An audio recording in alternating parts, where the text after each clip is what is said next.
चलिए स्टार्ट कर रहे हैं आज की क्लास। एंड प्रीवियस क्लास में हमने वैल्यूएशन ऑफ इन्वेंट्री के अंदर लीफो मेथड से रिलेटेड डिस्कशन किया था एंड कुछ एग्जांपल्स थे जो हम लोगों ने क्या किया था, सॉल्व किया हुआ था। Now valuation as to valuation of inventory में एक और कॉन्सेप्ट है जो हम इस क्लास में क्या करने वाले हैं, गो थ्रू करने वाले हैं। सो अब हम लोग जो कॉन्सेप्ट डिस्कस करने वाले हैं वो कॉन्सेप्ट कौन सा है आपका, वो कॉन्सेप्ट है वेटेड कॉस्ट प्राइस को लेकर, राइट। तो हमारे पास वैल्यूएशन करने के एक तो फीफो मेथड थी, दूसरी लीफो मेथड थी, और तीसरी जो अभी हम आज एक मेथड डिस्कस करने जा रहे हैं वो है वेटेड एवरेज मेथड, राइट। और यही तीन मेथड हम लोगों को क्या है, एएस टू अलाउ करता है वैल्यूएशन ऑफ इन्वेंट्री के लिए। तो देखो नाम से ही समझ में आ रहा है, हमें इस मेथड के अंदर क्या करना होगा, वेट निकालना होगा, right. Weighted average cost method मतलब कि जो क्वांटिटी और जो प्राइस पर हमने खरीदा है उसका हम क्या करेंगे, एक एवरेज निकालेंगे। क्वांटिटी से रेट को मल्टीप्लाइड कर देते तो टोटल वेट आ जाता है, राइट। यानी कि जो हमारा क्वांटिटी है और जो रेट है दोनों को मल्टीप्लाई करेंगे तो टोटल वैल्यू आ जाएगी। और वैल्यूज को अगर हम डिवाइड कर दें टोटल क्वांटिटी से तो हमें वैल्यू पर यूनिट पता चल जाएंगी, और जो वैल्यू पर यूनिट आएंगी वही हमारा क्या कहलाएगा, वेटेड कॉस्ट कहलाएगा, राइट। तो आप सभी अपने कॉपी पर हेडिंग दे सकते हो, weighted average cost method, weighted average cost method. और आपको वेटेड एवरेज कॉस्ट मेथड के अंदर किस तरीके से वैल्यूएशन करना है, तो इसके लिए आपको निकालना होगा एक प्राइस जिसे हम कहेंगे वेटेड एवरेज प्राइस। क्या कहेंगे उसे हम, वेटेड एवरेज प्राइस। तो weighted average price is equal to, weighted average कैसे निकलेगा आपका, तो ये निकलेगा total cost, total cost of material, of material in stock divided by total quantity of material in stock, of material in stock. चलिए, so first of all ये formula लिख लीजिएगा, देन मैं इसके कॉन्सेप्ट आप लोगों के साथ डिस्कस करना शुरू करता हूं। सो आप लोगों को वेटेड एवरेज के अंदर करना क्या है, आप लोगों को एक वेटेड प्राइस निकालनी है, राइट। और वो वेटेड प्राइस कैसे निकाली जाएंगी, तो वेटेड प्राइस निकाली जाएंगी जो भी आपकी टोटल कॉस्ट आ रही है, आपके पास जितना स्टॉक रखा है ना उस स्टॉक की आप टोटल कॉस्ट निकाल लेना, और टोटल कॉस्ट को जितनी टोटल क्वांटिटी है उसे डिवाइड कर देना, तो आपको एक प्राइस पता चल जाएगा। उस प्राइस को हम बोलेंगे वेटेड एवरेज प्राइस। और जो भी स्टॉक का हम लोगों ने वैल्यूएशन करना है या जो भी इन्वेंट्री हमने इशू करनी है, देखो खरीद के तो हम एक स्पेसिफिक प्राइस पर लाएंगे, लेकिन जब इशू करने की बात होगी ना तो हम कैसे करेंगे, उसको वेटेड एवरेज प्राइस के बेसिस पर करेंगे। जैसे सर एक आधा एग्जांपल दो, तो चलिए मैं एक बेसिक एग्जांपल देता हूँ। आपने क्या किया, पहले 5 kg शुगर खरीद के लाया, राइट। जब आपने 5 kg शुगर खरीदा, ये क्वांटिटी थी, राइट। आपने से 1 जनवरी 2024 को ये क्या किया था, शुगर परचेस किया था 5 kg। क्या रेट से, ये आपका इसका रेट चल रहा था उस समय पर 40 रुपीज पर kg, राइट। तो आपकी टोटल वैल्यू कितनी हो गई, अगर मल्टीप्लाइड कर दूं तो 200 रुपीज। नाउ फिर आपने 1 वीक लेटर, एक हफ्ते के बाद फिर आपने और शुगर खरीद के लाया, 7 जनवरी को आपने और शुगर खरीदा, से इस बार आपने 10 kg शुगर खरीदा, वो भी क्या रेट से मिला इस बार आपको, 42 रुपए के रेट से, मतलब टोटल वैल्यू कितनी हो गई, 420, राइट। अब क्या हुआ, 10 तारीख को आपने कुछ शुगर बेच दिया, 10 जनवरी 2024 को आपने 7 kg शुगर क्या कर दिया, सेल कर दिया, करेक्ट। ये क्या था आपका, ये दोनों परचेज थे, ये दोनों क्या थे आपके, परचेज। अब ये था सोल्ड। तो जब भी हम वैल्यूएशन ऑफ इन्वेंट्री करते हैं तो जब कोई सामान इशूड करते हैं, तो जब हम फीफो मेथड सीख रहे थे तो हम देखते हैं जो सामान फर्स्ट आया रहा होगा वहां से गया रहा होगा। अगर ये फीफो मेथड होता तो हम पहले ये 5 में से इशू कर देते, फिर ये 10 में से 2 और इशू कर देते, करेक्ट। तो हमारे पास जो 8 जो क्वांटिटी बैलेंस होती वो यहाँ की बैलेंस होती, ऐसा ही होता अगर फीफो मेथड होता तो। अच्छा, अगर लीफो मेथड होता तो इस 10 केजी में से हम 7 केजी इशू कर देते, और हमारे पास जो 8 केजी बचा है उसको वैल्यू कैसे करते, हम यहाँ से 3 केजी और यहाँ से 5 केजी, इतना हमारे पास बैलेंस रहता है, और उसके वैल्यू से हम मल्टीप्लाइड करके, रेट से मल्टीप्लाइड करके टोटल वैल्यू निकाल देते हैं। बट वेटेड एवरेज में ऐसा नहीं है। वेटेड एवरेज में हम क्या करेंगे, जितना अभी तक हमारे पास स्टॉक था उसका एवरेज प्राइस कितना वो पहले कैलकुलेट करते हैं। सर वो कैसे करेंगे, तो देखो हमारे पास फॉर्मूला है टोटल कॉस्ट ऑफ मटेरियल, मतलब आपने ये जो 15 केजी लाया था इसकी टोटल कॉस्ट कितनी थी, तो ये 5 केजी की टोटल कॉस्ट थी 200 रुपए, और ये 10 केजी की टोटल कॉस्ट थी 420 रुपए, तो टोटल कॉस्ट कितनी हो गई आपकी 620। अच्छा, 620 की टोटल कितनी क्वांटिटी की कॉस्ट थी, तो ये 5 और ये 10 15, मतलब 15 केजी की ये कॉस्ट है। तो इसको हम क्या कर देंगे सिंप्लीफाइड, तो कितना आएगा जब इसको हम सिंप्लीफाई करेंगे तो 41.33, ये हमारी जो प्राइस निकली ना, this is my weighted average price. ये हमारी कौन सी प्राइस निकल गई, वेटेड एवरेज। तो ये जो हम 7 केजी जब इशू करेंगे, ना ही कोई लिफो का प्राइस आएगा ना ही कोई फीफो वाला प्राइस आएगा, यहाँ आएगा सीधा सबका मालिक एक, मतलब सारे जितने अभी तक कॉस्ट आए सबको जोड़ दो, उसका एवरेज निकाल दो और इसको इशू कर दो सीधा कौन से प्राइस पर, एवरेज प्राइस पर, जो वेटेड एवरेज है, राइट। और जो बैलेंस भी बचेगा हमारे पास, अब हमारे पास 8 केजी जो बचा है अभी भी स्टिल शुगर, तो वो भी वैलिड कौन से रेट से होगा, इसी रेट से होगा। यानी कि हमको वेटेड एवरेज के अंदर क्या करना होगा, जो कॉस्ट टोटल कॉस्ट इनकर्ड हुई है और जो टोटल क्वांटिटी हमने एक्वायर्ड किया है उसका एक वेटेड एवरेज निकालना पड़ेगा, एक प्राइस निकालना पड़ेगा, एंड देन उसके बाद हम लोग क्या कर सकते हैं उसका उस वैल्यूज के बेसिस पर, मतलब जो एवरेज प्राइस निकलेगा उसके बेसिस पर हम लोग क्या कर सकते हैं, इसका कैलकुलेशन कर सकते हैं, राइट। तो ये एक बेसिक कॉन्सेप्ट था, बेटर होगा हम एक एग्जाम्पल के साथ इसको गो थ्रू करें, करेक्ट। तो आप लोगों के पास एग्जाम्पल नंबर 1 to 5 एग्जाम्पल्स थे, सो लास्ट एग्जाम्पल डिस्कस कर रहा हूँ एग्जाम्पल नंबर 5, जो कि स्पेशली बना भी किसके लिए है, वेटेड एवरेज। देखो वहां पर पूछा भी आपको एग्जाम्पल नंबर 5 में कि आपको फाइंड करना है वेटेड एवरेज से, राइट। क्या फाइंड करना है आपको, value of inventory through weighted average. तो चलते हैं और एग्जाम्पल नंबर 5 का क्वेश्चन क्या करते हैं, गो थ्रू करते हैं। चलिए, सो आप लोगों के स्क्रीन पर आपको एग्जाम्पल नंबर 5 नजर आ रहा होगा, राइट। सो पहले समझ लेते एग्जाम्पल नंबर 5 आपको क्या बोल रहा है और उसको सॉल्व कैसे करना है। So using the given transaction prepare a store ledger account, right. Store ledger account ही जहां पर हम लोग वो मल्टीपल कॉलम्स में सारा रिसिप्ट इशूड और बैलेंस को जो शो करते हैं उसी को स्टोर लेजर अकाउंट कहा जाता है। बाई कौन सी मेथड से हमने करना है, वेटेड एवरेज मेथड। कौन सी मेथड से हमने करना है, वेटेड एवरेज। अब हमको अलग अलग डेट पर ट्रांजेक्शन दिया गया है, 2019 तारीख है पहली और महीना है मार्च का। क्या दिया गया आपको, ओपनिंग स्टॉक 1000 यूनिट्स, क्या रेट से 20 रुपीज। चलो तो कर ले शुरुआत। तो हमारा सॉल्यूशन का हम क्या करने जा रहे हैं, शुरुआत करने जा रहे हैं। तो एग्जाम्पल नंबर 5 है, ऑब्वियस है, आप लोग जैसा हेडिंग देते हो वैसा हेडिंग देना है। यहाँ पर भी स्टेटमेंट ऑफ, क्या करने जा रहे हो आप ये स्टेटमेंट के through, statement of valuation of inventory. हम इन्वेंट्री का क्या करने जा रहे हैं, valuation, statement of valuation of inventory, या इसी को हम क्या भी बोल सकते हैं, स्टोर लेजर अकाउंट।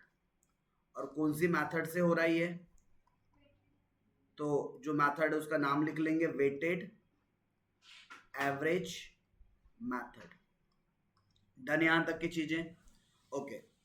अब इसके बाद हमारे पास जो फॉर्मेट है, date, receipt, issued, balance, right. और फिर रिसिप्ट के अंदर आपका क्वांटिटी, रेट, वैल्यूज, इसी तरीके से इशूड के अंदर भी क्वांटिटी, रेट, वैल्यूज, और इसी तरीके से बैलेंस के अंदर भी क्वांटिटी, रेट एंड बैलेंस। चलो अब ध्यान देना, सबसे पहला ट्रांजेक्शन कौन से तारीख को हुआ, 2019, राइट, मार्च का महीना और तारीख थी पहली।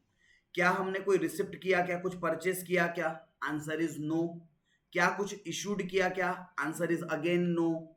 क्या हमारे पास कोई बैलेंस था? आंसर इज यस, हमारे पास 1000 क्वांटिटी का बैलेंस था, राइट। 1000 क्वांटिटी का क्या है? बैलेंस है। वो भी क्या रेट से? 20 रुपीज। तो टोटल मिला के इनकी वैल्यू कितनी हो जाएंगी? 20,000, राइट। तो 1 जनवरी को हमारे पास कितने वैल्यू का स्टॉक है? 1000 क्वांटिटी का, और उसका एवरेज प्राइस कितना होगा?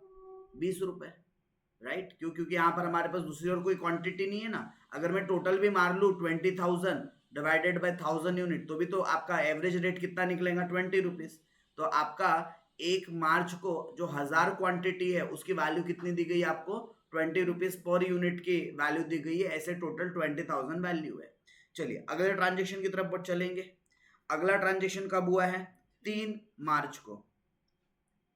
क्या हो रहा है 3 मार्च को? जरा ध्यान से पढ़ना। 800 यूनिट्स हमने परचेस किया है। क्या भाव से? 21 रुपीज के भाव से, राइट। हमने 800 क्वांटिटी क्या किया है? परचेस किया है। क्या रेट से? 21। तो वैल्यू कितनी आ जाएंगी टोटल इसकी? 16,800। डन यहां तक के? इशूड हुआ क्या कुछ? नो। अच्छा, अब हमारे पास ध्यान से, अब ध्यान देना अच्छे से। 3 मार्च को क्या हमारे पास ये पुराने 1000 क्वांटिटी एज इट इज है? क्या प्राइस की थी? 20। टोटल वैल्यू कितनी थी? 20,000। और ये 800 क्वांटिटी और आ गई क्या? क्या रेट से? 21। तो टोटल वैल्यू कितनी होगी? 16,800। अब हम कौन सा मेथड सॉल्व कर रहे हैं? Weighted average. अब देखो मेरे पास दो दो क्या है? स्टॉक, या फिर बोल सकता हूं दो दो मेरे पास इन्वेंट्रीज है, राइट। क्या है मेरे पास? दो दो इन्वेंट्रीज है। तो कुल मिलाकर मेरे पास टोटल इन्वेंट्री कितनी अवेलेबल है? 1800। टोटल मिला के मेरे पास कितनी इन्वेंट्रीज अवेलेबल है? 1800। और इस 1800 इन्वेंट्री की टोटल कॉस्ट कितनी है? अगर हम टोटल कॉस्ट निकालने बैठे तो ये 20,000 प्लस 16,800, तो टोटल कितनी आ जाएंगी? 36,800। तो देखो वेटेड एवरेज का फॉर्मूला यही बोलता है क्या? Total cost divided by total quantity. तो मैंने 3 मार्च को मेरे पास जितनी टोटल कॉस्ट आ रही है, जितने टोटल कॉस्ट की वैल्यूज मेरे पास है और जितनी टोटल क्वांटिटीज है, मैंने पहले टोटल निकाल लिया। नाउ अब मुझे एवरेज प्राइस निकालना है। तो यहां मैं वेटेड एवरेज प्राइस आराम से निकाल सकता हूँ। क्या? कैसे निकालना है? 36,800 डिवाइडेड बाय 1800 कितना? 20.44। तो 20 रुपए 44 पैसा, ये क्या निकला आपका? Weighted average price, right. Sir इसका यूज कहां करेंगे? आगे जब जब रिसीव क्या करना होगा हमें चीज को आगे अब रिकॉर्ड करना होगा, तो इसको अब हम वेटेड एवरेज प्राइस पर रिकॉर्ड करेंगे। डन। तो आगे की डेट पर और कहानी देखते हैं कि आगे और क्या हो रखा है, राइट। सो बढ़ते आगे। और नेक्स्ट नेक्स्ट नेक्स्ट हमारा तारीख कौन सा है? नेक्स्ट 9 मार्च को। जरा बताना 9 मार्च को हुआ क्या था? इशूड किया था हमने। तो इशूड किया था तो इशूड के कॉलम में आ जाएंगे। अच्छा, कितनी क्वांटिटी इशूड किया था? 1200।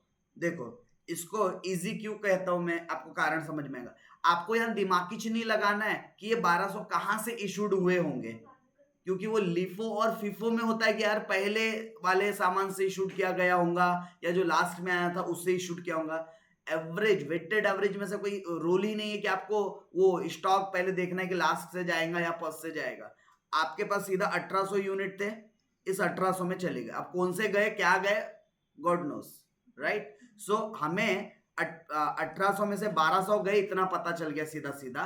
और हम प्राइस भी कौन सी ले लेंगे? सीधा एवरेज प्राइस ले लेंगे। ये जो एवरेज निकाले थे ना, ये वाले प्राइस। तो झंझट ही खत्म एक एक अलग अलग मेंटेन करने का, करेक्ट। सो 1200 क्वांटिटी हमने इशू कर दिया एवरेज प्राइस पर। हमारा एवरेज प्राइस था 20.44। तो वैल्यू कितनी आ जाएंगी? 28। अच्छा तो बताओ 1800 में से 1200 गए तो बचे कितने? 600। और ये 600 को वैल्यू कर देंगे 20.44 के हिसाब से। तो कर लीजिए और बताइए वैल्यू कितनी आती है। राउंड फिगर अगर मैं बात करूं तो 12,264, राइट। कई बार राउंडिंग ऑफ का डिफरेंस होता है। राउंडिंग ऑफ का डिफरेंस कैसे होता है? देखो अगर आप ऐसा करते ना 36,800 में से इतने कॉस्ट की चीज गई, 2-4 रुपए का डिफरेंस आता है राउंडिंग ऑफ की वजह से, क्योंकि एग्जैक्टली 20 रुपए 44 पैसा नहीं रहा होगा, और डीसी में और भी वैल्यूज आ रही थी, राइट। तो उसकी वजह से राउंडिंग ऑफ का कुछ फर्क पड़ता है। जैसे मैंने कहा कि भाई 1800 में से 1200 क्वांटिटी गई, हमने माइनस करके बैलेंस निकाल दिया, तो वैसे तो मेरे पास 36,800 वैल्यू की चीज थी, उसमें से इतने वैल्यू की चीज गई, तो बैलेंस कितना बचना चाहिए था। अगर मैं मल्टीप्लाइड करके बैलेंस ना निकालते हुए ऐसे माइनस करके निकालता तो यहाँ पर आप लोगों के पास 72 रुपीज आना था आखिरी में, मतलब लगभग 628 रुपए का आपके पास डिफरेंस आ रहा है। उसका मेन रीजन क्या है कि यहाँ पर और आगे डिजिट आ रही थी, बट हमने वो डिजिट्स को राउंडिंग ऑफ में किया, तो यहाँ पर भी वैल्यू थोड़ी बहुत अप्रोक्सीमेटली राउंडिंग ऑफ में आ गई, कुछ पैसों की वजह से यहाँ पर फर्क आ गया, और यहाँ पर भी फर्क आ गया। नहीं तो आपके पास दूसरा रास्ता इसका क्या था, 36,800 में से जितने वैल्यू कॉस्ट का हमने इशूड किया है माइनस कर दो, बैलेंस खुद ब खुद आ जाएगा। ये भी आपके पास क्या था, एक तरीका था, ताकि आपकी कॉस्ट मैच होते हुए चले। चलिए, सो यहाँ पर देखो हमने मल्टीप्लाइड किया था, 600 क्वांटिटी बची थी, वेटेड एवरेज प्राइस से मल्टीप्लाई किया, इतना आया। जबकि यहीं अगर मैं इसको बैलेंसिंग फिगर के साथ क्या करता, मतलब 36,800 को अगर 24,528 से माइनस करता, तो यहाँ मेरी वैल्यू कितनी आ जाती, ये मेरी वैल्यू आ जाती यहाँ पर 12,272 रुपए, राइट। कितनी आ जाती, तो ये दोनों तरीके वैलिड है, आपको जो तरीके से करना है कर सकते हो। अगर बात आप मेरी पर्सनल रिकमेंडेशन की करना चाहते हो कि सर आप क्या रिकमेंड करोगे जरा वो बताओ, तो मैं रिकमेंड करूंगा कि 36,800 में से ये जितने वैल्यूज की चीज इशू कर दी गई है डायरेक्ट माइनस करके बैलेंस निकाल लो, क्योंकि यहाँ तो वो कोई हिसाब ही नहीं है ना कि अलग अलग भाव पर हर अलग अलग स्टॉक को मेंटेन करना है। यहाँ सारा स्टॉक एक ही भाव पर मेंटेन होगा, और भाव कौन सा रहेगा, वेटेड एवरेज। और वेटेड एवरेज हमको निकालते आता है, कैसे निकालना है, टोटल कॉस्ट को टोटल क्वांटिटी से डिवाइड कर देना है। डन। तो ये कौन से तारीख का हिसाब हो गया, 9 तारीख का। फिर 9 तारीख के बाद अगला हिसाब करेंगे 12 तारीख को। अच्छा जरा बताइए तो 12 को क्या किया हमने, कितनी क्वांटिटी, 1600, क्या भाव से, 24। तो 1600 इंटू 24 अगर करूंगा तो अमाउंट आ जाएंगे 38,400। इस दिन इशूड तो कुछ नहीं हुए। अच्छा तो हमारे पास कुछ बैलेंस बच गया क्या, हाँ जी बिल्कुल बैलेंस बचेगा। ये 600 पुराना बैलेंस था, 20 रुपए 44 पैसे के हिसाब से 12,272 रुपए, और ये 1600 क्वांटिटी और आ गई 24 रुपए के भाव से, कितना, 38,400 रुपए। फिर से दो क्वांटिटी आ गई आपके पास अलग अलग रेट की। हमको अलग अलग रेट चाहिए ही नहीं वेटेड में, जब जब ऐसे दो बार वेट अलग अलग आएगा हमने एक अच्छा काम करना है, प्यार से उसका एवरेज निकाल देना है, वेटेड एवरेज निकाल देना है। तो टोटल मारेंगे तो टोटल क्वांटिटी कितनी हो गई, 2200। और इस कॉस्ट की भी अगर हमने टोटल मारा तो इस कॉस्ट की टोटल कितनी आ जाएंगी, 50,672। ऐड करके देख लीजिएगा आ रहा है इतना, 50,000। हाँ जी सर आ रहा है। तो दोनों को ऐड कर दिया हमने, अब डिवाइड कर दो टोटल क्वांटिटी से, मतलब 50,672 को डिवाइड कर दो कितने से, 2200 से। तो आपके पास जो एवरेज प्राइस निकलेगा 23.03। इसके आगे भी और वैल्यू आ रही है, बट ठीक है हमने ये 2 डिजिट ले लिया है। तो ये हमारा क्या निकल गया, वेटेड एवरेज। आगे जो भी इशू करूंगा अभी इस रेट से करूंगा, करेक्ट। So simple. यहाँ पर आपको वो हिसाब मेंटेन करने की जरूरत ही नहीं है कि पहले क्या आया बाद में क्या आया, कहाँ से माल इश्यूड हुआ कहाँ से नहीं, वो सब पंचायत यहाँ पर इस मेथड के अंदर करने की जरूरत नहीं पड़ती है। ठीक है, सो बढ़ेंगे आगे। इसी तरीके से हमको आगे के भी क्या करने हैं। जो 12 तारीख के बाद अगला ट्रांजेक्शन कौन से तारीख को था, 15 को था। चलो तो अगला ट्रांजेक्शन हम कर लेते हैं 15 तारीख का। मैं यहाँ पर 15 जो आपका मार्च है उसका ट्रांजेक्शन कर रहा हूँ। क्या हुआ था 15 मार्च को, इशूड हुए थे कितनी क्वांटिटी, 1000। अच्छा क्या रेट से इशूड करूँ इसको, तो जो आप लोगों का वेटेड आया था वो 23.03 मल्टीप्लाइड करूंगा तो 23,030 रुपए आ जाएगा क्या, राइट। अच्छा मुझे बताओ आपके पास टोटल क्वांटिटी कितनी अवेलेबल थी, 2200 में से कितने इशूड हो गए, 1000। तो बैलेंस कितने बच गए, 1200, राइट। और 1200 को आप कौन से रेट पर वैल्यूट करना था, 23 रुपए 3 पैसे।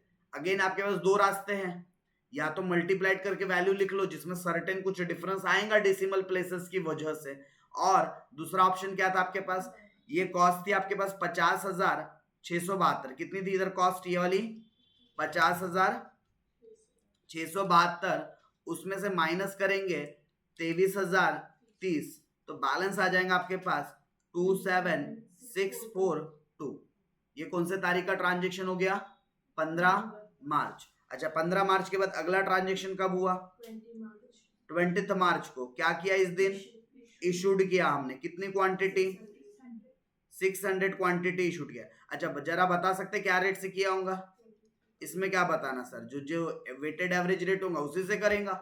तो बताइए इसकी वैल्यू कितनी आनी चाहिए, 13,818, तो 1200 में से 600 गए तो बैलेंस कितने बच गए, 600, तो इसको भी वैल्यू कर लेंगे।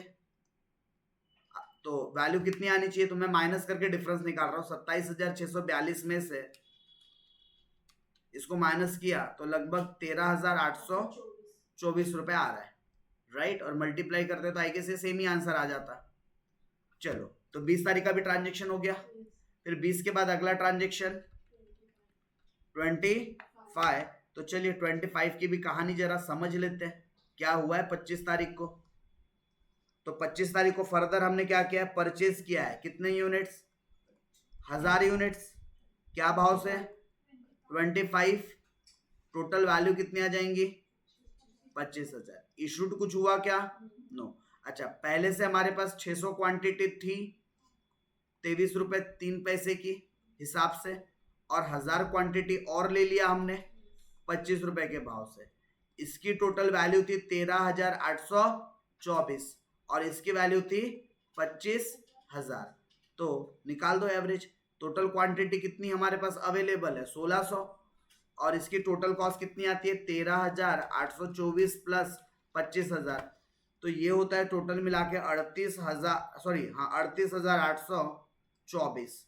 तो एवरेज प्राइस निकल जाएगा क्या, डिवाइड कर देंगे 1600 से, तो 24 रुपए 26 समथिंग आगे आ रहा है, तो मैं राउंड फिगर करके इसको 24.27 कर रहा हूँ, राइट। 24 रुपीज 27 पैसा, ये क्या निकल गया आपका वेटेड एवरेज, कौन से तारीख का। चलिए सो लास्ट हमारे पास एक और ट्रांजेक्शन है, कौन से तारीख का 30 मार्च का। चलो अब आखिरी तारीख का हिसाब देख लेते हैं। 30 मार्च को हमने क्या किया है, कितनी क्वांटिटी, क्या रेट से 27, 27 रुपए 24 रुपए 27 पैसा। चलिए कीजिए मल्टीप्लाई 800 इंटू, तो इसकी टोटल वैल्यू आ जाएंगी 19,416। अच्छा बताइए 1600 में से 800 यूनिट चली गए, इशूड हो गए, तो बैलेंस कितने बचे होंगे 800, और इसको भी वैल्यू क्या रेट से करना है यही, राइट। बट मैं वैल्यू कैसे निकाल देता हूँ, डिफरेंस निकाल देता हूँ, ताकि जो माइनर कुछ डेसिमल प्लेसेस की वजह से जो कुछ चंद रुपयों का डिफरेंस आता है ना, वो डिफरेंस ना आए हमारे टोटल बैलेंस में। डन, यानी कि आप बोल सकते हो total value of inventory, total value of inventory on 30th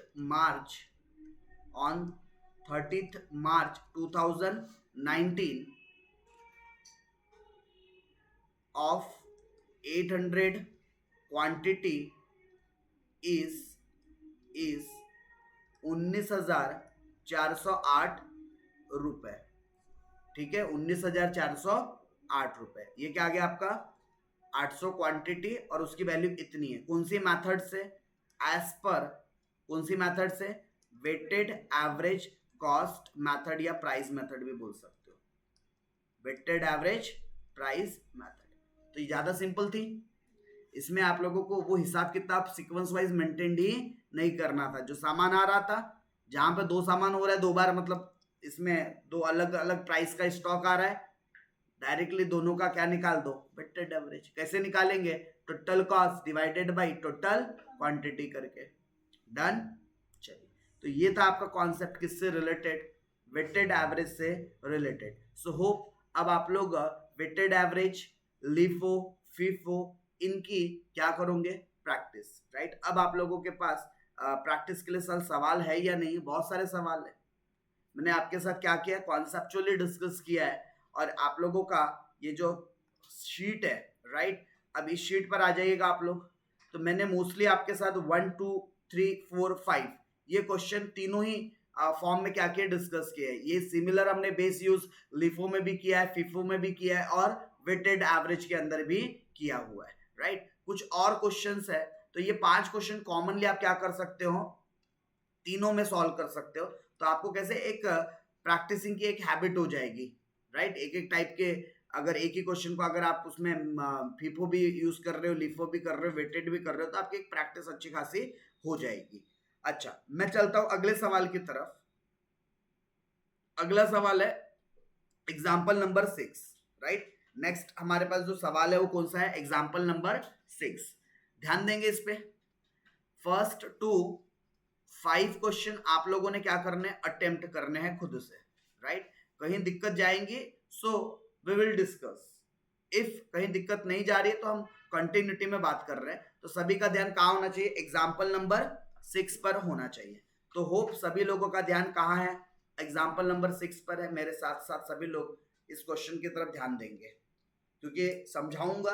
अगर आपके रेंज, आपके रडार का क्वेश्चन होगा तो एज ऑब्वियस है आपको सेल्फ प्रैक्टिस करना है, एज अ होमवर्क करना है, राइट। चलिए क्या कहता है सवाल, following data is revealed from the stock ledger account. हमें कुछ जानकारी मिली है स्टॉक लेजर अकाउंट से, कुछ रिसिप्ट पता चला है, कुछ इशू पता चला है, और उसकी कुछ डेट्स पता चली है। Of a material x for the quarter ended 30 जून, 30 जून के क्वार्टर के लिए ये क्या दिया गया है, डाटा दिया गया है, मतलब अप्रैल मई जून महीने का ये डेटा है। चलो सबसे पहला आप लोगों को 1 अप्रैल की बात बता रहा है। 1 अप्रैल को हमारे पास पहले से बैलेंस था, बोलता है 3200 क्वांटिटी। कहाँ लिखा है ये बैलेंस, बीडी का मतलब था ब्रॉड डाउन, मतलब पहले से बैलेंस को लेकर आना। तो ये हमारा कौन सा बैलेंस था, ओपनिंग बैलेंस, राइट। तो आपको पता है ओपनिंग बैलेंस का हम ट्रीटमेंट कहाँ करते हैं, बैलेंस में करते हैं। सीधा 3200 क्वांटिटी क्या भाव से दिखा देंगे, 2 रुपए, तो 6400 उसकी वैल्यू आ जाएंगी। फिर 9 अप्रैल को क्या काम हुआ, और 6000 क्वांटिटी हमने रिसिप्ट किया है, मतलब रिसिप्ट में आएगा किस भाव से, 2 रुपए 20 पैसे के भाव से, राइट। अच्छा, अभी यहाँ पर क्वेश्चन में कहीं मेंशन नहीं किया है कि हमको लिफो मेथड यूज करना है, फिफो करना है, वेटेड करना है। तो उसके लिए सवाल एक बार हम थोड़ा नीचे पढ़ लेते हैं, तो हमें कैसा सवाल में कौन सी मेथड से सॉल्व करना है उसकी क्लैरिटी आ जाएंगी। बाकी ये तो इन्फॉर्मेशन ठीक है, अलग अलग डेट पर आपको क्या दे रहा है, या तो इशूड की जानकारी दे रहा होगा, या तो रिसिप्ट की जानकारी दे रहा है, या तो इशूड की जानकारी दे रहा है। बस अब फर्क इतना है कि अब इशूड का भी आपको प्राइस बता दे रहा है, क्या भाव पर आपने इशू किया है प्राइस बता दे रहा है। जैसे कि एक एग्जांपल के लिए हम यहाँ पर अगर कैलकुलेट करें 5112 डिवाइडेड बाय 2400, तो ये जो इशू किया गया है ना 2 रुपए 13 पैसे के भाव पर किया गया है। सर कैसे निकाला आपने, बेटा टोटली अमाउंट दी गई है, ये प्राइस पर नहीं है, ये अमाउंट है। अमाउंट मतलब टोटल वैल्यू, तो मैंने टोटल अमाउंट को टोटल क्वांटिटी से डिवाइड किया तो एवरेज प्राइस निकल गया। मैं इसका भी एवरेज प्राइस निकाल सकता हूँ, कैसे निकालूंगा, 3834 डिवाइडेड बाई 1800, तो इसका भी एवरेज कितना आएगा, 2 रुपए 13 पैसे, करेक्ट। फिर उसके अलावा इसका भी एवरेज निकालूंगा 8244, तो इसका भी एवरेज कितना जा रहा है, 2 रुपए 29 पैसे, करेक्ट। और उसके नीचे बाकी दो का भी अगर एवरेज निकाल कर देखूं तो 9954 डिवाइडेड बाय 4200, तो लगभग 2 रुपीज 37 पैसा। और उसके अलावा 1400 3318 डिवाइडेड बाई 1400, तो ये भी लगभग 2.37 पैसा। अब जिस तरीके से प्राइस आ रही है, तो हमें तो इशूड में जब हमने रिसिप्ट लिया था तो इस प्राइस जोन का तो कुछ भी नहीं दिख रहा है, लेकिन हाँ इनके बीच के रेंज का वैल्यू दिख रहा है। तो मेरे माइंड में क्लिक हो रहा है एक बात कि हो ना हो ये सवाल वेटेड एवरेज का होना चाहिए, हो ना हो, क्योंकि ऐसी जो इशू की प्राइस जो आती है वो एक किससे आ सकती है, वेटेड एवरेज मेथड से आ सकती है। और आपको बेटर और क्लैरिटी मिलेंगी जब आप एक आधा वेटेड एवरेज निकाल कर देख लो। जब आप सॉल्व करोगे तो आप वेटेड एवरेज निकालोगे, ये ओपनिंग और ये 6000 आपके पास आ जाएगा, मतलब टोटल मिला के 9200 क्वांटिटी आ जाएंगी। और इनकी टोटल वैल्यू कितनी रहेंगी, इसकी 6400 रहेंगी और इसकी कितनी रहेंगी 6000 इंटू 2.2 मतलब ये 13200 और टोटल ऐड कर देंगे तो कितना आ जाएगा 19600। अच्छा यानी 19600 टोटल कॉस्ट थी, डिवाइडेड बाई 9200 किया तो नोटिस किया होगा आपने 2 रुपये 13 पैसा आ रहा होगा। तो ये वही 2 रुपये 13 पैसा है। मतलब इस कैलकुलेशन से हमें इतना तो क्लिक हो गया, ये सवाल में कुछ मेथड दी नहीं है, बट हमने हमारा दिमाग लगाकर हमने डिसाइड कर लिया कि ये सवाल को हमने कैसे सॉल्व करना है, वेटेड एवरेज से करना है। करेक्ट। सो जैसा नॉर्मल क्वेश्चन सॉल्व करते हो आपने उसी तरीके से करना है। अब जो आप इशूड प्राइस जो जब क्या करते थे, इशू करते थे तो वैल्यू नहीं दी जाती थी, यहाँ वैल्यू दी गई है तो कोई दिक्कत नहीं है, ले लो जो वैल्यू दी गई है। हम वैसे भी कैलकुलेट तो करते ही थे ना, यहाँ तो आपकी मेहनत बचा दिया, डायरेक्ट कैलकुलेशन करके दे दिया उसका इशूड प्राइस कितना है, राइट। अच्छा पैराग्राफ में कुछ और बोल रहा है। अब पैराग्राफ में जो बात बोल रहा है जरा ध्यान देना।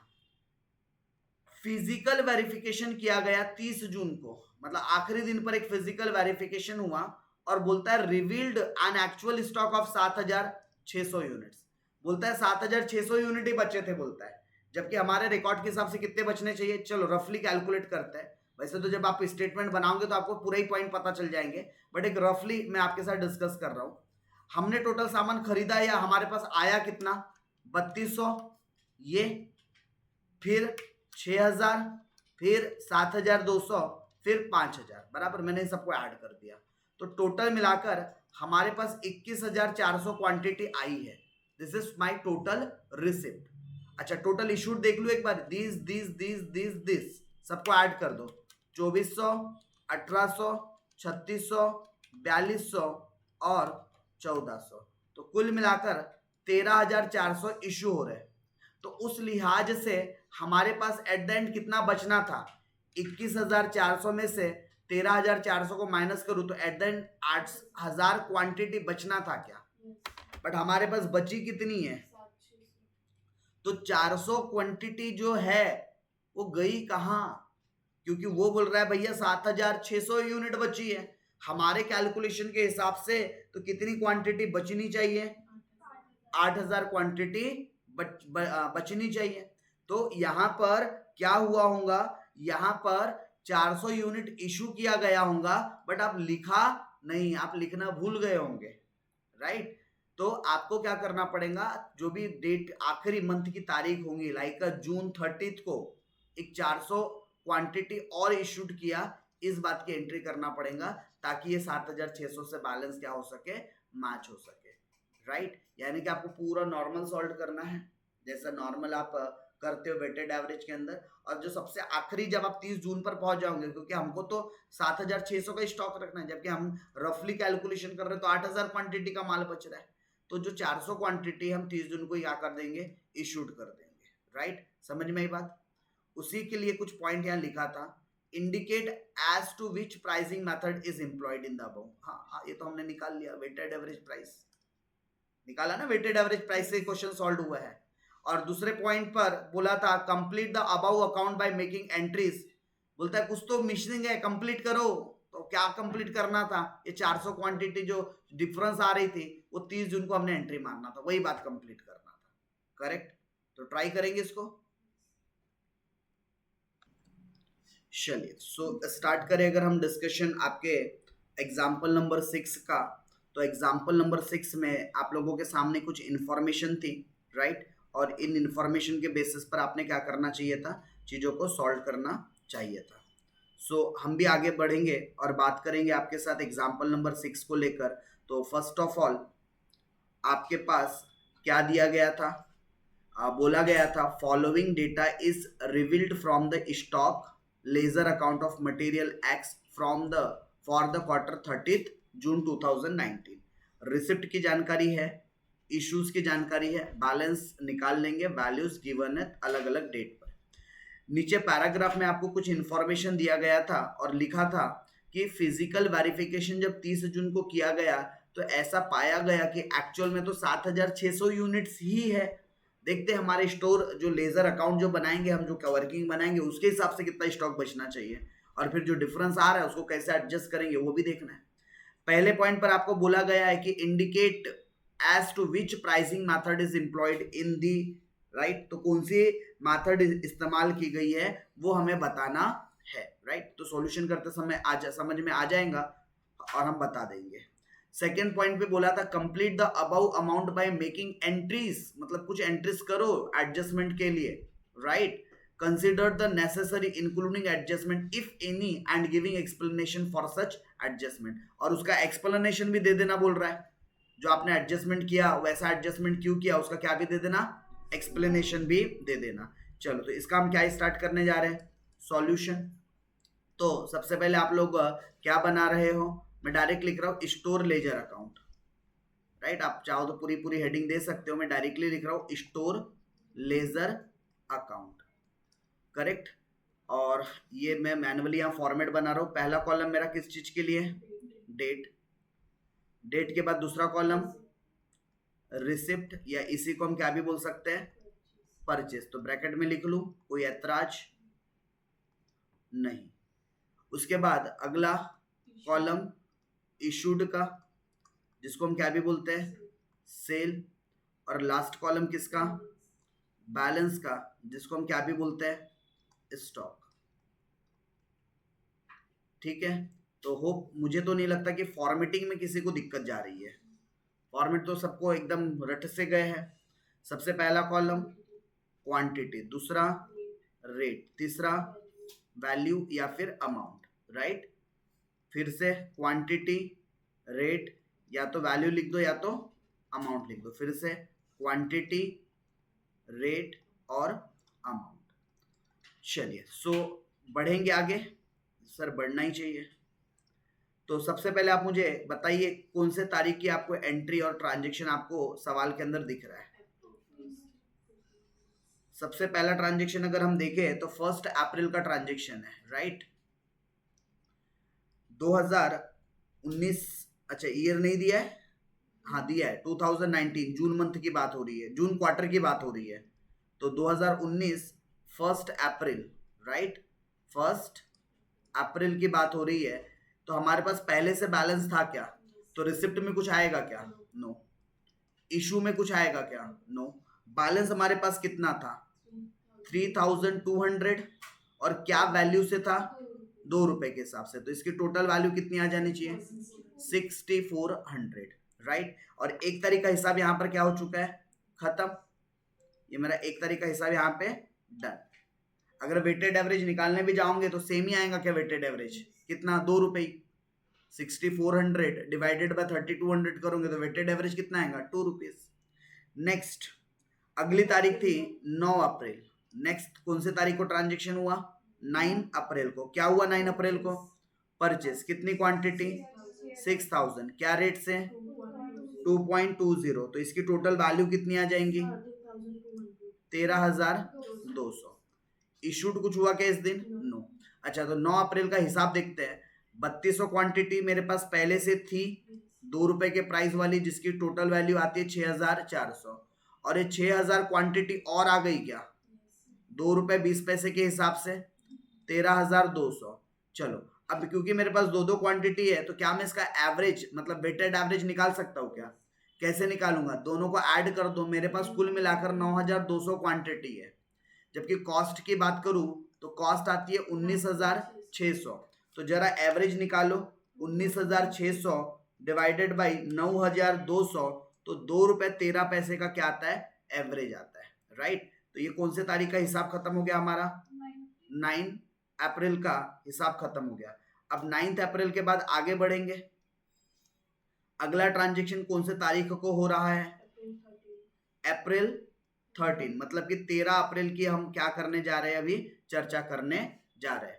तो 13 अप्रैल क्या हुआ, 13 अप्रैल को जरा देखेंगे। इशूड हुआ तो रिसिप्ट में तो कुछ नहीं आएगा। कितनी क्वांटिटी इशूड की गई, 2400 क्वांटिटी। और देखो इधर ध्यान देना, डायरेक्ट हमें टोटल अमाउंट बता रहा है कि 5112 के प्राइस पर इशूड की गई है। 1 यूनिट का रेट नहीं बताया, बट वी नो कि हमारा 2 रुपए 13 पैसे वेटेड एवरेज है। तो देख लो यहां पर भी आप इसको 5112 को 2400 से डिवाइड करके देख लो, 2 रुपए 13 पैसे ही आ रहा होगा। समटाइम एक आधा पैसे आगे पीछे हो सकता है राउंडिंग ऑफ की वजह से, बट अप्रोक्सीमेट आंसर यही आ रहा होगा। चलो तो 9,200 में से आपके 2400 क्वांटिटी इश्यू हो गए, तो अब जो बैलेंस बचने चाहिए थे, कितनी क्वांटिटी बैलेंस बची आपके पास? 6,800। क्या भाव की? 2.13। तो इसकी वैल्यू कितनी हो जाएंगी? यस, या फिर मेरे पास वही अपना ट्रेडिशनल वाला टेक्निक माइनस करके लिख दो। 19,600 में से 5,112 को माइनस कर दूंगा तो 14,488 ये आ जाएगा, 14,488। और मल्टीप्लाइड करते तो शायद 2-4 रुपए कुछ आगे पीछे का डिफरेंस आता। तो 13 तारीख तक का हिसाब खत्म। चलो जी आगे बढ़ेंगे। 13 तारीख के बाद अब हम मई में आ गए हैं, 5 मई की बात करेंगे। और 5 मई को क्या हुआ? क्या हुआ है 5 मई को? हमने इशूड किया है क्या? कितनी क्वांटिटी? 1800। अच्छा, अगेन इसकी टोटल वैल्यू बता रहा है क्या? 3834। तो फिर से अगर आपने रेट निकाला होगा डिवाइड करके तो 2.13 आया होगा। चलो तो बैलेंस कितना बच जाएगा? 6800 में से 1800 गए तो बचे कितने? 5000। और ये जो 5000 बचे क्या रेट वाले हैं? 2.13। तो 5000 इंटू, तो बैलेंस कितना आ जाएगा? 10,000 माइनस करके निकाल रहे हो। 14,488 में से 38-34 माइनस किया तो 10,654 ये बैलेंस बचता है। और यही अगर आप मल्टीप्लाइड करते हैं तो 2-4-5-10 रुपए का डिफरेंस आ जाता है। 5 मई की भी कहानी खत्म। अब आगे बढ़ेंगे। अगली तारीख है 17। देखो 17 पे कोई खतरा तो नहीं है। क्या हुआ था 17 को? परचेस हुआ था। नहीं भाई, खतरा टल गया। परचेस हुआ था क्या रेट में? 2.40 पे। तो अगर 7,200 तो कितना आता है? 17,280 डैश डैश डैश। अब बताओ आपके पास क्या क्या है? ये पुरानी 5,000 क्वांटिटी 2 रुपए 13 पैसे के भाव से रखी हुई है क्या? 10,654। और ये 7,200 क्वांटिटी और आ गई क्या? क्या भाव से? 2.40। कितनी वैल्यू? 17,280। करेक्ट। चलो तो अब फिर से क्या निकाल लेंगे इसका? Weighted average. चलो निकालेंगे। यस, मैं थोड़ा लाइन खींच लू इधर, तब तक आप लोग कैलकुलेट कर लीजिए।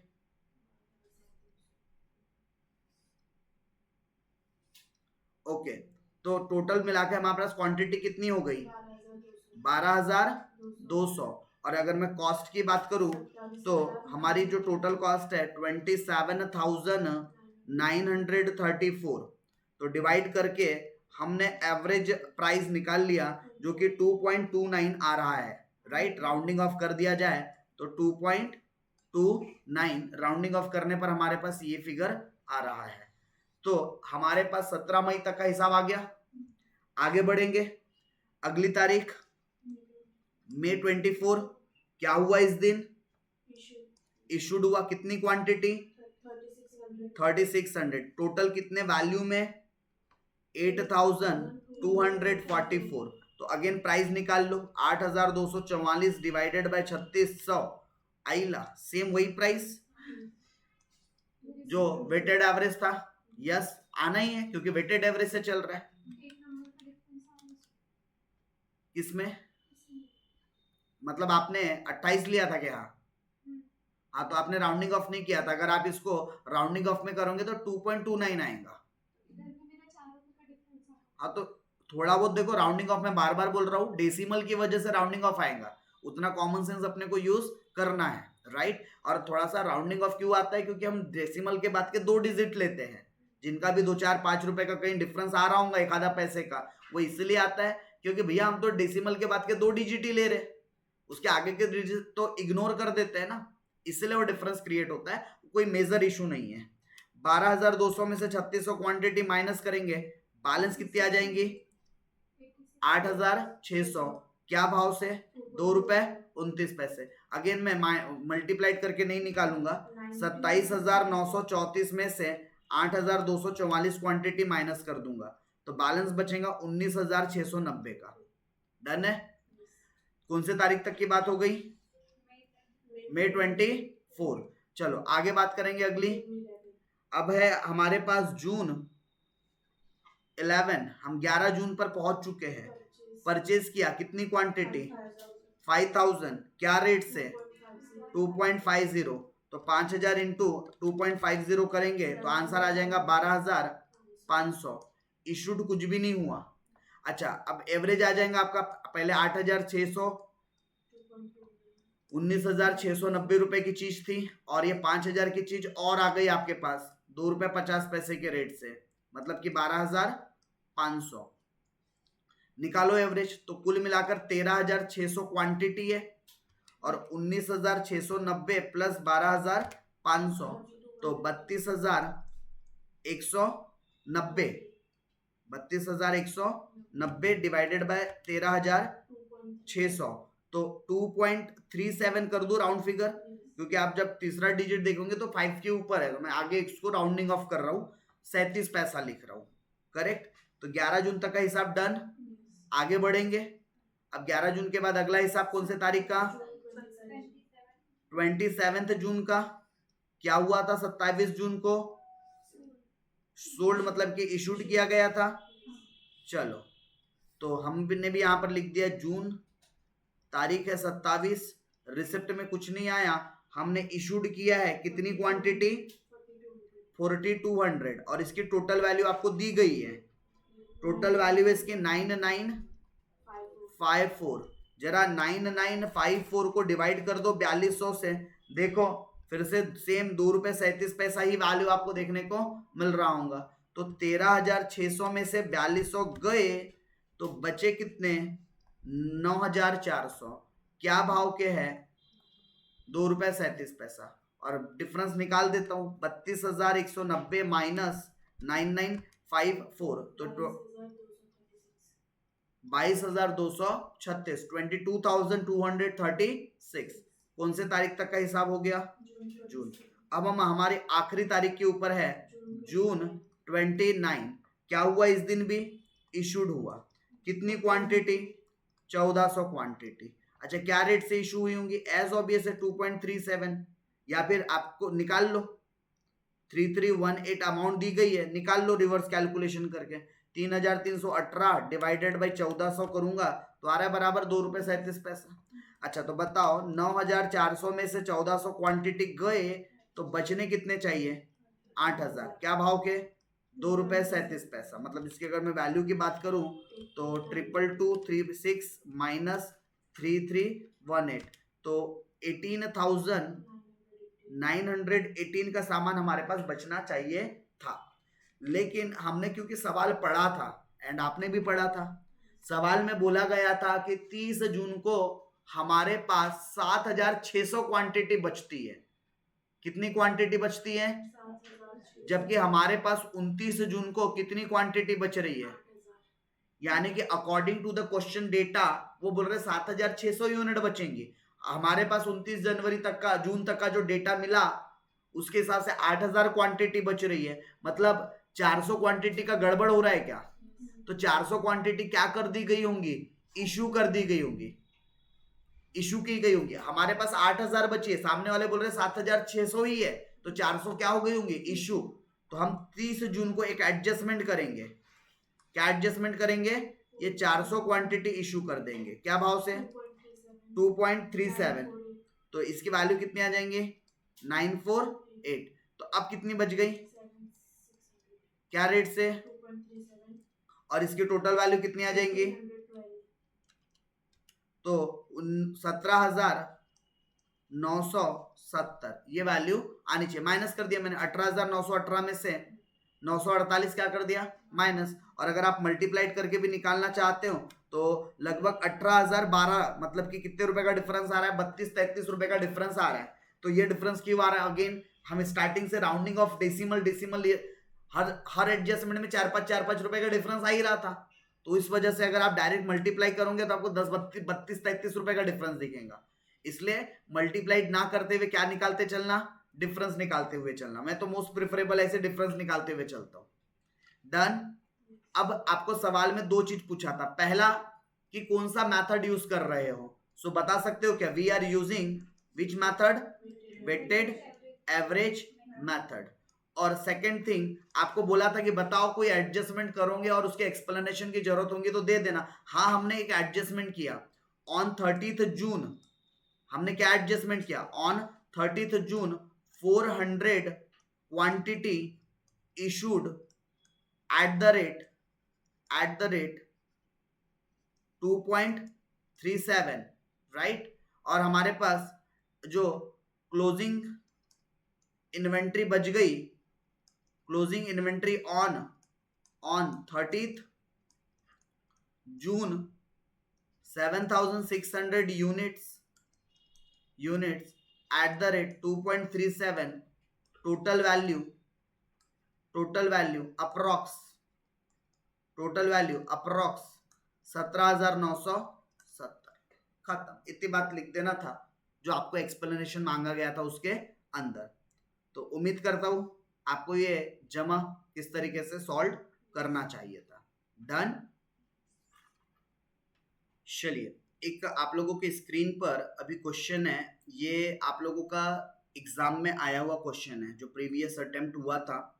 उस अटेम्प्ट में वैल्यूएशन ऑफ इन्वेंट्री से रिलेटेड ये क्वेश्चन आ चुका है, राइट। कब आया है ये क्वेश्चन आप लोगों को? तो ये क्वेश्चन आप लोगों को देखने को मिला था जो समर की जो एग्जाम हुई थी आपकी, उसमें आपको देखने को मिला था, राइट।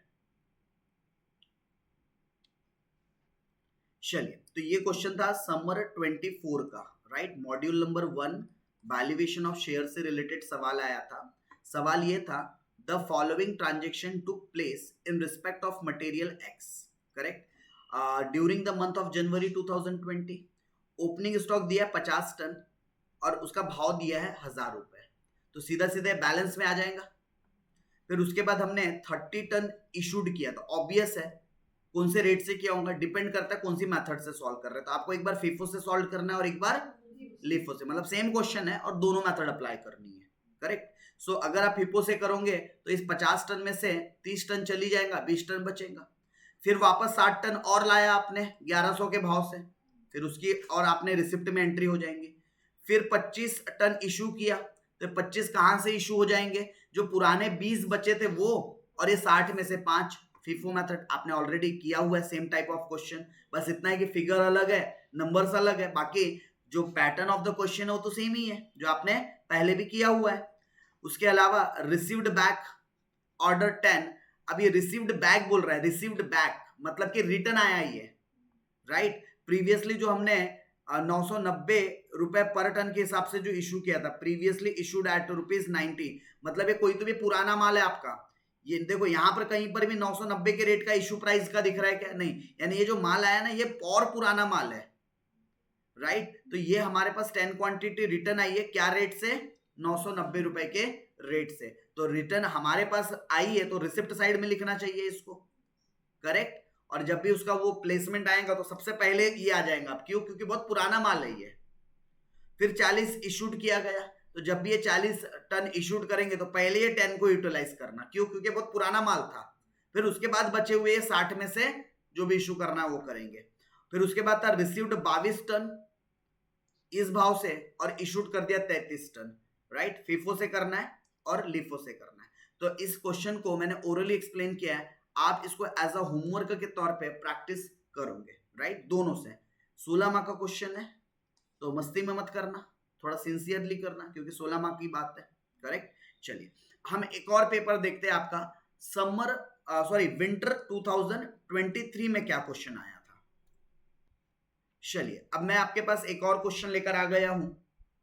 क्वेश्चन है आपका विंटर 2023 का। सर पहचानते कहां से? तो बेटा आपने ग्रेजुएशन पूरे कर रखा है तो आपको पता होगा कहां से पेपर पता चलता है विंटर का या समर का, ये लिखा होता है यहाँ पर, राइट। तो ये विंटर 2023 का पेपर है।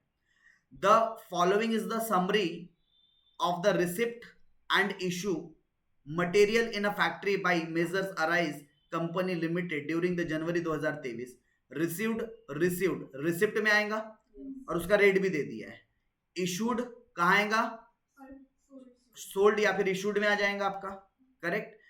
तो और उसकी वैल्यू क्या ले लेंगे? तो देखेंगे लिफो मेथड से सॉल्व करना है, फिफो उसके हिसाब से डिसाइड करेंगे कि 2000 में से आएगा या 300 में से आएगा, जैसा भी आएगा लिफो फिफो के हिसाब से करना है। फिर रिसीव्ड इशूड, खत्म कहानी। अगेन आपको दो मेथड से करना था, FIFO and LIFO. Sir weighted से नहीं आता क्या? बेटा आ सकता है, कुछ नहीं बोला जा सकता, तीन मेथड है, तीनों की प्रिपरेशन आपको तगड़ी करनी है, करेक्ट। बट फीफो लिफो का वेटेज थोड़ा ज्यादा उठता है वेटेड के मुकाबले, बट वेटेड भी आ सकता है। तो ये भी क्वेश्चन आपको एक सेल्फ क्या करना है, होमवर्क करना है एज अ सेल्फ प्रिपरेशन के तौर पे, करेक्ट। आगे बढ़ेंगे, एक और क्वेश्चन देखेंगे समर 2023 का। चलिए, तो हम लोग एक और क्वेश्चन पेपर लेकर आ गए आपके पास, समर 2023 का पेपर। फिर से आप देख सकते हो, Taurus company limited provide you the following information related to the first week of December 2019। Again receipt की जानकारी है, इशूड क्वांटिटी की जानकारी है, first day, second day, third day, fourth, fifth, six day का हिसाब बता रहा है, करेक्ट। और नीचे में क्या लिखा था? नीचे में लिखा था calculate the cost of material, मतलब आपको वही मटेरियल की कॉस्ट जो है वो कैलकुलेट करके बताना कितनी बची है। एक तो पहले लिफो से फीफो से बताओ बोलता है, और बोलता है दूसरा लिफो से बताओ बोलता है, और आगे लिखा है and value the closing stock under the FIFO and LIFO method. जो मैं सॉल्यूशन करने के बाद आखिर में लिखता हूँ ना, वैल्यू ऑफ इन्वेंट्री या value of closing stock as per FIFO as per LIFO, कितनी क्वांटिटी बची है, क्या रेट वाली बची है, और कि उसकी टोटल वैल्यू कितनी, वो लिख कर देना है आपको बस। अगेन ये भी क्वेश्चन हो सकता है, हमारे रडार का क्वेश्चन है, हमारे रेंज का क्वेश्चन है, एंड डैम श्योर कि आप लोग इस क्वेश्चंस को सही तरीके से सॉल्व करोगे, करेक्ट। तो ये तीन क्वेश्चंस हो गए आप लोगों के पास, क्या है एक होमवर्क के लिए। एक और क्वेश्चन डिस्कस करते हैं, चलिए। सो बात करेंगे हम लोग विंटर 2022 का एक पेपर आप लोगों के सामने डिस्कस कर रहा हूं। अब देखो कुछ बच्चे पता है क्वेश्चन देखेंगे और क्वेश्चन देखते ही बराबर हाई तौबा कैसा क्वेश्चन आ गया, बोले ऐसा तो क्वेश्चन पढ़ा नहीं, हमने तो डब्बे डब्बे में क्वेश्चन पढ़े सर, यहाँ तो पैराग्राफ में क्वेश्चन है। अरे बेटा शांति से एक एक लाइन को पढ़ो, आपको डाटा समझ में आ जाएगा, ठीक है। हम एक एक सवाल के लाइन को अगर ढंग से पढ़ेंगे तो हमें सवाल समझ में आ जाएगा। पहली लाइन में क्या बोला था? The following information is provided by measures blue moon company limited Nagpur for the month of April 2021। फालतू जानकारी थी, राइट, मतलब कंपनी का नाम बताया है और कौन से मंथ के लिए बन रहा है वो बताया है। अच्छा, मटेरियल एक्स वाई जेड बता दिया, ठीक है। अच्छा, मेन जानकारी यहां से शुरू हो रही है, ओपनिंग इन्वेंट्री है, मतलब ओपनिंग बैलेंस है क्या, तो बैलेंस में 1000 क्वांटिटी लिखेंगे 1 तारीख को, और उसका रेट कितना है 5 रुपए, मतलब ये ओपनिंग बैलेंस है। पता है ना कहां लिखते हैं? बैलेंस के कॉलम में। फिर परचेज के से संबंधित जानकारी दे रही है, और मैं हमेशा कहता हूं आपको क्रोनोलॉजिकल ऑर्डर में चलना है, क्रोनोलॉजिकल मतलब डेट वाइज। तो 5 तारीख को आपने परचेज किया, कितनी क्वांटिटी? 300, क्या भाव से? 6, तो रिसिप्ट साइड में आ जाएगा। अच्छा, 5 के बाद अगली तारीख कौन सी आती है बेटा? 5 के बाद 6 तारीख आती है। मैंने क्या कहा? क्रोनोलॉजिकल ऑर्डर में चलना है। तो 5 के बाद 6 तारीख को क्या हुआ? इशूड हुआ, तो अब 6 को इशूड की एंट्री करो। इशूड कहां जाएगा? ये दोस्त 250 क्वांटिटी इशूड में जाएगा, करेक्ट। कहां जाएगा? इशूड में। और देख लेना लिफो से बनाना या फीफो से बनाना, उसके हिसाब से वो निकाल लेंगे कौन से जगह से माल निकला है। फिर 6 के बाद अगली एंट्री किसकी? 8 की, परचेज की। फिर 8 के बाद 10 की, फिर 10 के बाद 12 की, फिर 12 के बाद 14 की। तो अगेन तो आपको डाटा पूरा दिया ही है, राइट। लेकिन ऊपर एक परचेज था, फिर सेल था, फिर परचेज था, फिर सेल था, फिर परचेज था, सेल था। तो डेट वाइज चलना है अपने को क्रोनोलॉजिकल ऑर्डर में। पढ़ लो नीचे पैराग्राफ में क्या बोला है, you are required to prepare store ledger account, वो तो बनाते ही है। और वैल्यू ऑफ मटेरियल भी बताओ बोलता है, कितना कंज्यूम्ड किया, वो तो जो हम स्टोर लेजर जो बनाते हैं उसमें पता चलता ही है। और बोलता है using FIFO method and LIFO method, और calculate the value of stock, वो तो निकाल के बताएंगे आखिरी दिन कितना स्टॉक बचा है। तो अगेन ये भी आपके रडार का क्वेश्चन है। 4 क्वेश्चन डिस्कस किए प्रीवियस एग्जाम से रिलेटेड, ये चारों क्वेश्चन आपके रडार के हैं और आपसे होने भी चाहिए। ये चारों क्वेश्चन आपसे क्या भी होने चाहिए? सॉल्व भी होने चाहिए। अच्छा, कुछ थ्योरी क्वेश्चन इसके ऑप्शन में आते हैं, जैसे कि आप यहाँ पर देख पा रहे हो कि भैया इन्वेंट्री क्या होता है, और बताओ वैल्यूएशन ऑफ इन्वेंट्रीज के इंपॉर्टेंस क्या है, और preparation of financial statement of business. अच्छा, इसकी इंपॉर्टेंस क्या है जब हम फाइनेंशियल स्टेटमेंट प्रिपेयर करते हैं वहां पर, राइट। तो थ्योरेटिकल क्वेश्चन है, तो एज ऑब्वियस आपको 2 ऑप्शन होते हैं, या तो क्वेश्चन नंबर 1 का ए सॉल्व कर लो या तो बी कर लो। हम लोग मोस्टली प्रेफर करेंगे ए को सॉल्व करना, क्योंकि यहां पर हम लोग इसका प्रैक्टिकल न्यूमेरिकल क्वेश्चन अटेम्प्ट करने वाले हैं, राइट। बाकी बैकअप के लिए थ्योरी पढ़ के रख सकते हैं, बट हमको अगर श्योर शॉर्ट है कि हमको न्यूमेरिकली सॉल्व करना है, तो मैं बहुत ज्यादा आपको इसके कॉन्सेप्ट समझो हर एक चीज का, बट बहुत ज्यादा थ्योरी रटते मत बैठो। क्यों? क्योंकि हमको तो प्रैक्टिकल क्वेश्चन ही सॉल्व करके आना है ना एग्जाम में। करेक्ट। सो इस तरीके से हमने जो वैल्यूएशन ऑफ इन्वेंट्री है उससे रिलेटेड क्या किया है, पहले तो कोर जो क्वेश्चंस थे वो डिस्कस किए, एंड देन उसके बाद हम लोगों ने प्रीवियस ईयर के कुछ क्वेश्चंस पेपर थे वो उठा के आपके साथ ओरली डिस्कस किए। अब आपको जो नोट्स अवेलेबल करवाई गई हैं, राइट, वहां पे आपको और सवाल देखने को मिलेंगे। तो बेटा ये सारे सवाल आपके सेल्फ प्रिपरेशन के लिए हैं, राइट, ये इसलिए दिए गए ताकि बच्चा और अच्छे से प्रैक्टिस कर सके, राइट। तो ये सेल्फ प्रैक्टिस के आपके क्वेश्चन है, आप लोगों ने डेली के एक दो क्वेश्चंस क्या करते रहना है, प्रैक्टिस करते रहना है। तो एग्जाम्पल नंबर 7 लगभग आप पैटर्न देखोगे तो सिमिलर है। एग्जाम्पल नंबर 8, एग्जाम्पल नंबर 9, मेरे ख्याल से ये जो 9 है सिमिलर काइंड ऑफ क्वेश्चन हमने अब भी देखा है। जस्ट 5 अप्रैल, 8 अप्रैल, 12 अप्रैल को परचेस हुआ है, यहाँ इशूड की इंफॉर्मेशन मिसिंग है, यहाँ कुछ डेटा क्या हुआ है, मिस हुआ है। जस्ट एक मिनट, ये देखो ये सेम क्वेश्चन है क्या, 306 रुपए, 300 यूनिट 6 रुपए, राइट। और इशूड की जानकारी सॉरी दी है ना, साइड में दी है इधर इशूड। तो ये सेम क्वेश्चन है जो हमारे सीट में था, जो एग्जैक्ट अमाउंट टू अमाउंट कहाँ है एग्जाम में। मेरी शीट पहले ही बनाकर हुई थी, मतलब ऐसा नहीं कि ये एग्जाम से आया और मैंने उठा के रख लिया है, राइट। ये पुराना क्वेश्चन था हमारी शीट में, और ये exact amount to amount question आप नोटिस करोगे तो आपको एग्जाम में आता हुआ नजर आया है। करेक्ट। तो जिन बैच में ये बच्चों ने क्वेश्चन सॉल्व किया था उनके तो मजे ही मजे थे, बोले सर अमाउंट भी चेंज नहीं है, क्वांटिटी भी चेंज नहीं है। मतलब क्लास में जो उन्होंने पढ़कर गया था या जो इन्होंने सेल्फ प्रिपरेशन की थी उनको तो एकदम ऐसा लगा कि भैया बस हम रिपीटेटिव कोई टास्क कर रहे हैं। करेक्ट। एंड ऐसा कई बार होता है, अमाउंट टू अमाउंट क्वेश्चन भी क्या होते हैं, समटाइम्स रिपीट होते हैं सीट से। ओके, आगे कुछ और क्वेश्चन है। अगेन इशूड, परचेज, इसकी आपको जानकारी दी गई है। इलस्ट्रेशन या एग्जांपल नंबर 21 है। अगेन आपको इस साइड परचेज, इस साइड इशू की जानकारी दी गई है, डेट दिया गया है। अगेन ये भी उसी पैटर्न का क्वेश्चन है जो एग्जाम में अभी आया हुआ था, राइट। बट यहाँ पर फिगर्स अलग है, यहाँ फिगर्स थोड़े से चेंज है बट पैटर्न वही है। करेक्ट। चलो, तो ये कुछ क्वेश्चंस थे हमारे किससे रिलेटेड, वैल्यूएशन ऑफ इन्वेंट्री से रिलेटेड। तो उम्मीद करता हूं कि एग्जाम्पल नंबर 7 टू ये जो 10 तक एग्जाम्पल है, ये 4 क्वेश्चन और जो मैंने प्रीवियस ईयर के 4 क्वेश्चन की बात कही है, आप इन सारे क्वेश्चंस की क्या करने वाले हो बेटा, अच्छे से प्रैक्टिस करने वाले। और यहां पर हम इस चैप्टर को क्या करते हैं, एंड करते हैं, राइट। तो हम जो वैल्यूएशन ऑफ इन्वेंट्री है उसकी क्लास को आज यहां पर क्या करेंगे, एंड करेंगे। नेक्स्ट सेशन में इफ अगर आपको कहीं डिफिकल्टीज है तो हम डिफिकल्टी से रिलेटेड डिस्कशन आपके साथ वैल्यूएशन ऑफ इन्वेंट्री को लेकर करेंगे। अदरवाइज इस टॉपिक के बाद हम हमारे नेक्स्ट टॉपिक की तरफ चलेंगे, AS 10। हालांकि इसका रेलेवेंस मैं आपको नेक्स्ट सेशन में बहुत डिटेल में बताऊंगा। ये जो मैंने लिखा है यहाँ पर नोट्स में प्लांट प्रॉपर्टी, ये एज पर जो करंट सिनारियो है उसके हिसाब से, but not as per your syllabus, not as per your syllabus. Sir क्यों? क्योंकि आपका सिलेबस बेटा आउटडेटेड हो चुका है। जो चीज मार्केट में आज नहीं है वो भी आपके सिलेबस में है। मतलब AS 10 आपके सिलेबस में फिक्स्ड असेट्स के नाम से दिया है जो कि कई साल पहले ही खत्म हो चुका है। AS 10 replaced by plant property and equipment. AS 6 और AS 10 ये दो AS को कंबाइन करके ये नया AS बनाया गया था। बट आज भी आपके यूनिवर्सिटी और आपके सिलेबस वाले, मैं खुल के विरोध करता हूं इनके सिलेबस का, राइट, कि भाई जो चीज आज मार्केट में एग्जिस्ट नहीं करती वो चीज पढ़ा क्यों रहे हो आप? पढ़ाना है तो ये पढ़ाओ ना, सिलेबस में इसको इंट्रोड्यूस करवाओ। बट सिलेबस में इंट्रोड्यूस नहीं है, सिलेबस में पुरानी चीज इंट्रोड्यूस है। दैट्स व्हाई एग्जाम में इस पर क्वेश्चन भी नहीं आते, क्योंकि चलो सिलेबस बनाने वाले ने तो भैया पुराने सिलेबस को चलने दे रहा है, लेकिन एग्जाम जो पेपर सेट कर रहा है उसको मालूम है इसका रेलेवेंस नहीं है, तो उस पर क्वेश्चन पूछो क्यों? तो वो इस पर क्वेश्चन पूछता नहीं है।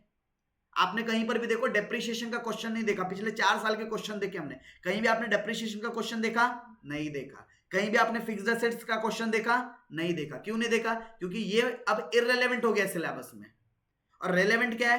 प्रॉपर्टी, प्लांट एंड इक्विपमेंट, जो आपके सिलेबस का पार्ट नहीं है, राइट। अगर पार्ट होता तो शायद यहां से क्वेश्चन आते, बट ये सिलेबस का पार्ट नहीं है। पार्ट जो है वो रेलेवेंट नहीं है, इररिलेवेंट है। तो सर आप पढ़ाओगे नहीं पढ़ाओगे, जरा वो बता दो।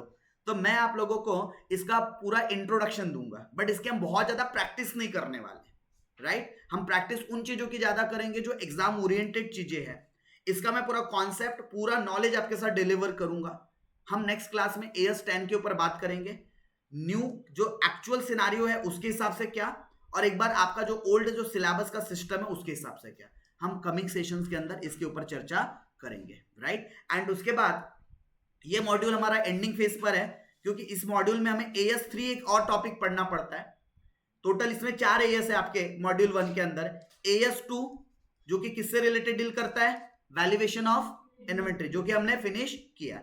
इसके बाद होता है AS 3 जो कि कैश फ्लो स्टेटमेंट से रिलेटेड डील करता है, बट इसको मैं प्योरली आपको मॉड्यूल नंबर जब 3 पढ़ाऊंगा तब बताऊंगा। मतलब AS 3 में इधर कवर नहीं करूंगा, मॉड्यूल 3 में कवर करूंगा, क्योंकि पूरा डिटेल इसके ऊपर मॉड्यूल ही बना है, तो इधर करके टाइम पास क्यों करें जब पूरा मॉड्यूल ही पढ़ना है उससे रिलेटेड, तो करेक्ट। और जो AS 6 और AS 10 है ये इररेलेवेंट हो गए आज के टाइम पर, बट हम नॉलेज ओरिएंटेड पढ़ेंगे, एग्जाम ओरिएंटेड नहीं पढ़ेंगे। और जो रिलेवेंट है AS 10 plant property and equipment, तो वो भी एक नॉलेज ओरिएंटेड हम पढ़ने वाले हैं। तो आने वाले कुछ सेशन में हमारा क्या होने वाला है, मॉड्यूल नंबर 1 खत्म होने वाला है। तो आज के सेशन को इसी के साथ क्या करते हैं, एंड करेंगे। मिलेंगे नेक्स्ट सेशन के अंदर।